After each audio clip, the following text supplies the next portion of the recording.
How's it going, people? Welcome back to the channel. You've just bought a car, maybe it's your first, and you want to do some modifications to it to make it look and feel like your own. However, you've got very limited experience and very limited budget to do so. What do you do in this situation? In this video, I'm going to run you 5 relatively cheap and simple modifications that you can do and easily update and upgrade the look and feel of your car. But before I do that, if you are a beginner, let me talk you through 2 things that you have to do before you do any project like this. Remember that if you're new, subscribe to the channel for way more content like this. I post at least 2 videos every week. So if you're not subscribed, hit that button right now. Literally, it's right there somewhere, hit it. But without further ado, let's get into the video.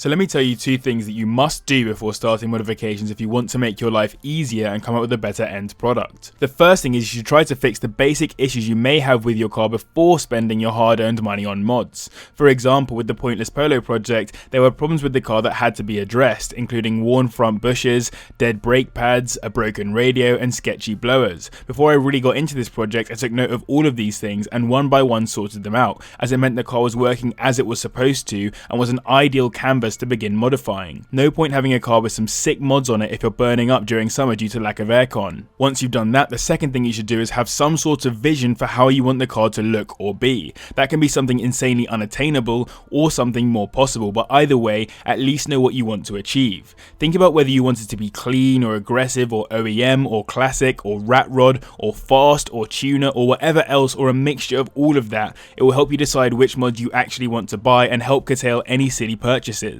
It will also help you prepare for having more money. Also, when thinking about all of this, make sure you have your own vision. Don't try to pander to what other people might like. Go for what you like. This may sound simple, but if you start doing stuff because other people like it rather than yourself, you won't have the same motivation when you're doing a more difficult or expensive mod. If you'd like to hear more about how to prepare for a project like this, let me know in the comments down below and I'll make a short video on some more hints and tips. But anyway, on to the top 5. From race cars to tuner cars, tyre writing is one of those mods that can very easily update the look of a car, kind of like how fresh tyres can really upgrade the handling, but tyres are quite expensive, so don't really fit into this video. It's rare that you find a car that comes from factory with tyre writing, which makes this not a particularly subtle modification, as you wouldn't expect to see it on cars that haven't had either some nice expensive tyres put on it, or, probably in your case, an owner who wanted to make their car look like it has nice expensive tyres on it. Unlike expensive tyres, however, tyre writing can cost you less than a tenner, which is incredible value for the difference that it makes to the exterior of your car.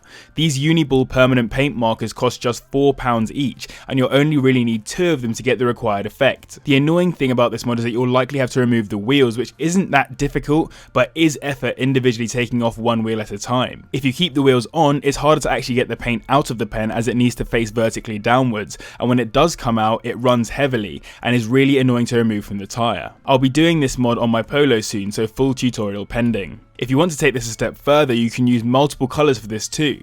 If you have tyres from a specific manufacturer, it can be cool to copy the colours from their logo, for example. Obviously, just make sure you have the paint markers in the right colours and you're good to go. On many older cars, particularly the kind that the majority of people can afford for their first cars, there's this rogue looking 2-tone trim. A great example would be my own VW Polo 9N, which comes in a stunning summer blue matched with these dead greyish blackish trim things that look like they should be on a bumper cart. I don't know if anyone actually likes these things. I'm sure there are people out there that do like them, but I can barely work out a purpose for them, let alone actually find any reason to become fond of them. On many cars you'll find this cheap plastic nonsense on the sides, on the bumpers and on the wing mirrors, but you'll probably never find them on anything with a decent price tag, and I'd be fuming if I did. The manufacturers even know this is a thing. Buy a standard Polo 9N3 and you'll get it with this dead trim all over it, but buy a 9N3 GTI or a 9N3 GTI Cup and suddenly you'll see this trim matches the rest of the car to make it look a lot more pretty. Anyway, less ranting, more solution providing. A cheap, easy but slightly more time consuming way to update the look of your car is to color code this trim. Step 1 is to find the color code of your car, often in the boot or inside the door or sometimes even under the bonnet. Once you've found this out, go to a decent car paint shop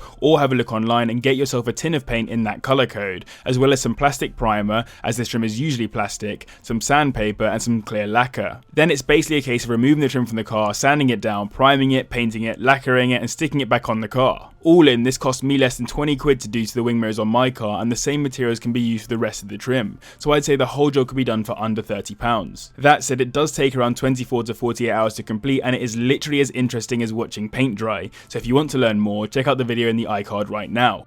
One thing that sets cars apart on a very basic level is their labelling. On the front, rear and sides of your car you may find badges that denote the brand, the model, the spec and sometimes even the engine size of the car. It's all very simple stuff. This tends to be the case on either slightly cheaper cars or cars that have cheaper versions. For example, the Audi A6 is badged all the way up through to the RS6. Obviously, just to remind you that this isn't a standard 3-litre diesel. But on many high performance or supercars, minimal badging seems to be the order of the day. Look at the rear end of a McLaren and you'll only see the McLaren badge, for example. These cars obviously demand attention and expect you to know which model you're looking at. If you don't know, then you're instead expected to think, oh, cool car. But obviously not everyone thinks that way. Now, of course, you're not fooling anyone by debadging your Vauxhall Corsa, but that's not to say that you can't take a leaf out of the books of the supercars and debadge your car anyway. For the perfect clean debadged look, I would recommend removing any model, spec and engine size badges, at least where they don't leave a rogue indent in the car where they're supposed to sit. Normally, manufacturer badges do have these indents to slot the badges in,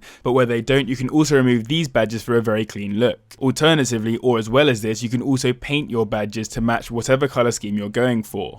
I like to use Plasti Dip paint as it's cheap, quick and easy to apply, and you can remove it by peeling the paint off rather than having to sand everything down, etc.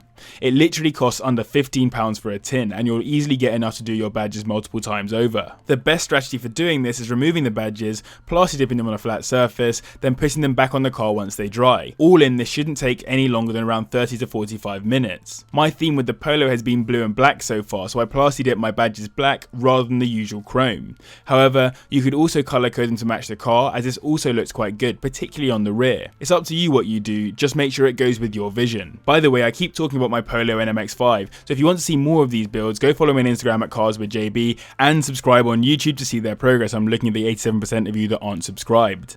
The nicest cars don't just look cool on the outside, the interiors are great places to be for all occupants involved, with nice materials used on the dashboard, seats, door cards and generally throughout the car. I honestly believe a nice dashboard can make or break a car. Think about how much stick BMW get for not making nice interiors when compared to Mercedes and Audi. Of course, it may be difficult to turn your Ford Fiesta's interior into something reminiscent of a Rolls Royce, but there are options for wrapping your interior trim that can really update and upgrade the look and feel inside your car. If you want to go for a sporty feel inside the car, I would recommend buying some carbon fiber vinyl wrap from eBay or whatever. Generally costs less than £15 for enough to do the entire interior of your car, as well as a squeegee which costs around £6 on Amazon and a craft knife which is another £5 on Amazon. You could also use other vinyl colours. Maybe you want to match the exterior colour of your car on the dashboard, that can look really cool.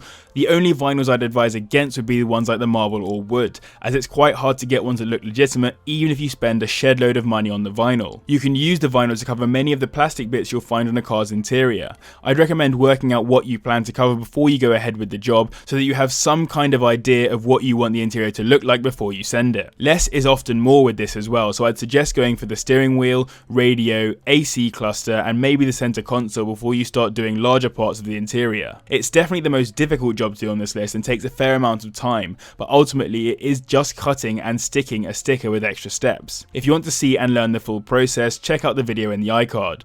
The final point I wanted to mention in this video is accessories. Similar to completing a banging outfit, accessories can add that final little touch to a car to make it that bit more special. Alternatively, accessories can also look really tacky and completely ruin a car, so it's a tough one to get right. If you look at a luxury car, a supercar or even a really nice build, often you'll find some subtle accessories that, though small, really help finish the car and sets it apart from your average daily. Here's an excellent example of someone who's done this very well. This BMW E30 build has a nice little grille badge on the front, a small understated window sticker or two, a small personal branding sticker on the rear to replace the BMW badges, as well as a branding sticker in the instrument cluster, with painted hands on the dials to match, BMW number plates around, and a bunch of other small details that really help to complete the look of this car. It's not accessory overload, it's tasteful and understated, allowing the much bigger things like the body kit, alloys and interior to do the talking. To this end, you do need to think about that vision that I mentioned at the start, but here's a list of some accessories that you could be thinking about for your build, that you can generally get for less than a tenner each on Amazon or eBay. Dust valve caps, which you can either get with manufacturer logos or some kind of mad shape. Air fresheners, I really like my air freshener with my own face in it, for example. Phone holders, which seems simple, but it's actually quite practical and helps to modernise the look of your car when you've got a phone in it.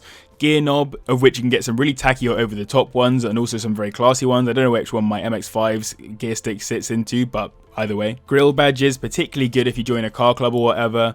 Door projector lights sometimes look quite tacky, but the less over the top ones do look pretty good. Seatbelt covers, nice to get some that match the exterior colour of your car in my opinion, often goes good with the manufacturer logo too. Interior lighting, I've never been a huge fan, but some people love it and it can look quite cool at car shows. Embroidered logos, this is something that I'm planning to do with my MX-5 at least. And stickers, like window stickers or whatever. I know some people like to sticker bomb, which isn't my vibe, but a well-placed and relevant sticker often does the trick. There are plenty of other accessories too, but this is a good starting list. Pick and choose to your heart's content. So I hope this video was helpful. If it was, remember to leave a like as it really helps the video and the channel out. Also drop me a comment down below about any of the modifications that you've done to your car so far, or any modifications that you do as a result of this video. I'd really like to hear all of your guys' stories about it. Massive thank you to the patrons as always. Remember to like, comment, subscribe, all that great stuff. But thank you very much for watching and I'll see you in the next one. Listen.